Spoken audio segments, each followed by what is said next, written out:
Hi friends, எல்லாம் எப்படி இருக்கீங்க? வணக்கம். இதை பார்த்தீங்கன்னா இன்றைக்கி உங்களுக்கு ஒரு வீடியோ போடுறோம். பார்த்தீங்கன்னா இது நெய்யுங்க. இது பார்த்தீங்கன்னா நெய், இது மிளகாப்பொடி.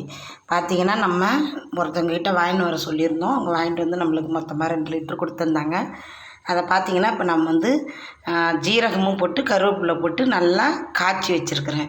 அதே மாதிரி இதையும் நல்லா காய்ச்சி வச்சுருக்கிறேன்.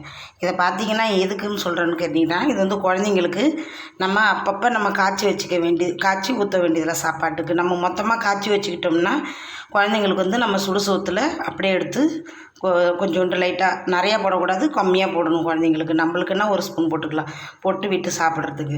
இந்த மிளகா பொடி பார்த்திங்கன்னா நான் ஒரு வீடியோவில் உங்களுக்கு சொல்லியிருப்பேன்.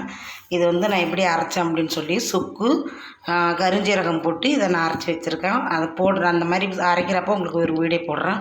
இந்த மாதிரி அரைச்சி வச்சுக்கிட்டோம்னா நம்மளுக்கு மூட்டு வலிக்கு இடுப்பு வலிக்கு ரொம்ப நல்லா இருக்குதுங்க. நான் அரைச்சி சாப்பிட்டுக்கிட்டு இருக்கேன். அதனால் எனக்கு இப்போ இந்த இடுப்பு வலி கொஞ்சம் கம்மியாக இருக்குது, மூட்டு வலியெல்லாம் கொஞ்சம் கம்மியாக இருக்குது.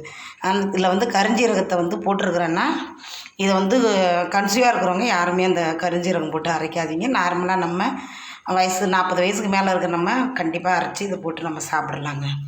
பார்த்திங்கன்னா உங்களுக்கு இந்த மாதிரி ஈஸியாக செஞ்சு வச்சுக்கிட்டிங்கன்னா ரொம்ப நல்லது. ஏன்னா கருவேப்பிலை நம்ம இதில் போட்டு செஞ்சுருக்கிறதுனால நல்லா வாசனையாக இருக்குது.